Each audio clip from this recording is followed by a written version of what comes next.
नमस्कार मित्रों, हमारे भारतवर्ष में विभिन्न प्रकार के त्योहार मनाए जाते हैं जो कि सिर्फ धार्मिक दृष्टिकोण से नहीं अपितु वैज्ञानिक दृष्टिकोण से भी काफी ज्यादा महत्वपूर्ण होते हैं। ऐसे ही त्योहारों में से एक है मकर संक्रांति। मकर संक्रांति एक ऐसा त्योहार है जो हमारे देश के अलग अलग राज्यों से लेकर देश विदेशों तक मनाया जाता है।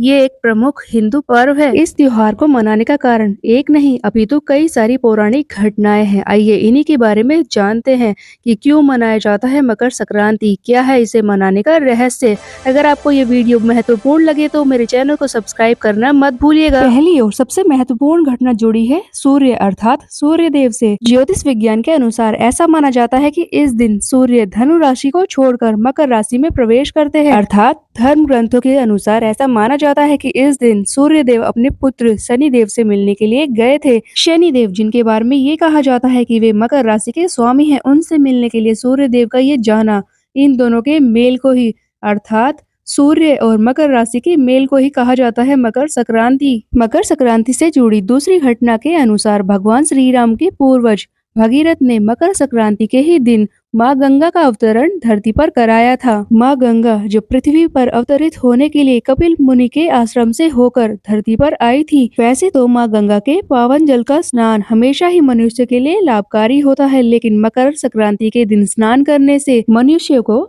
अधिक पुण्य मिलता है। तीसरी घटना जुड़ी है माँ यशोदा और भगवान श्री कृष्ण से। ऐसा कहा जाता है कि आज ही के दिन माँ यशोदा ने भगवान विष्णु को अपने पुत्र के रूप में प्राप्त करने के लिए व्रत किया था और इसी व्रत के प्रभाव से भगवान विष्णु कृष्ण के रूप में माँ यशोदा के पुत्र बने थे। महाभारत काल की भी कुछ घटनाएं इस मकर संक्रांति के पर्व से जुड़ी हुई हैं। ऐसा कहा जाता है कि इस दिन महारथी सूर्य पुत्र कर्ण अपने स्वर्ण के भंडार खोल देते हैं। सूर्य पुत्र कर्ण जिन्हें दानवीर कर्ण के नाम से भी संबोधित किया जाता है। ऐसा कहा जाता है कि मकर संक्रांति के दिन उनके स्वर्ण के भंडार सभी भक्त जनों के लिए खुल जाते हैं, क्योंकि हमारे पुराणों के अनुसार आज से ही देवी देवताओं का वर्ष आरंभ होता है। एक घटना जुड़ी हुई है भगवान शिव और भगवान विष्णु से। ऐसा कहा जाता है कि आज ही के दिन भगवान शिव ने भगवान विष्णु को आत्मज्ञान दिया था और उसी आत्मज्ञान के कारण भगवान विष्णु को सुदर्शन चक्र की प्राप्ति हुई थी। महाभारत काल के महारथी भीष्म की मोक्ष प्राप्ति की घटना भी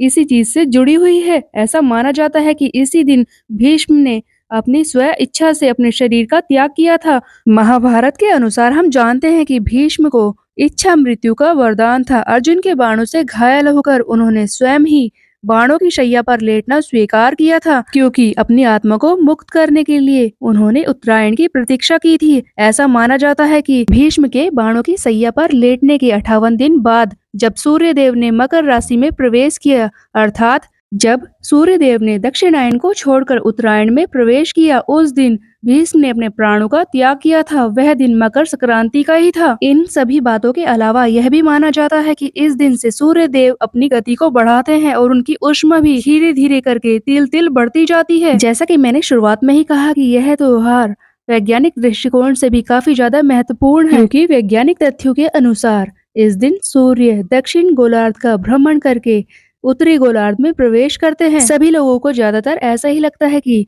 मकर संक्रांति का दिन 14 तारीख को ही होता है, परंतु ज्योतिष विज्ञान के अनुसार सूर्य की गति हर वर्ष 20 सेकंड बढ़ती ही जा रही है। इस गति से 72 सालों में मकर संक्रांति का दिन 14 या 15 नहीं अपितु 16 तारीख को भी मनाया जाने लगेगा। देश के अलग अलग राज्यों में इसे अलग अलग नामों से मनाया जाता है, जैसे कि राजस्थान और हरियाणा में इसे सकरात कहा जाता है, दक्षिण भारत में इसे पोंगल और उज्वर तिरुनल जैसे नामों से, गुजरात और उत्तराखंड में इसे उत्तरायण, हिमाचल प्रदेश में इसे माघी, असम में बिहू, उत्तर प्रदेश में इसे खिचड़ी के नामों से मनाया जाता है। भारत के बाहर भी कई साथी देशों में इसे धूमधाम से मनाया जाता है, जैसे कि नेपाल में इसे माघी संक्रांति, बांग्लादेश में इसे पोष तथा थाईलैंड देश में तो इसे सुंगकरण के नाम से भी मनाया जाता है। इसके अलावा कई अन्य देश भी हैं जहां पर इसे अलग अलग नामों से मनाया जाता है। जैसा कि मैंने कहा कि सूर्य की गति तिल तिल कर बढ़ रही है, यही कारण है कि इस दिन हम तिल की मिठाइयाँ बनाते हैं। मकर संक्रांति के दिन तिल की मिठाइयाँ बनाने से,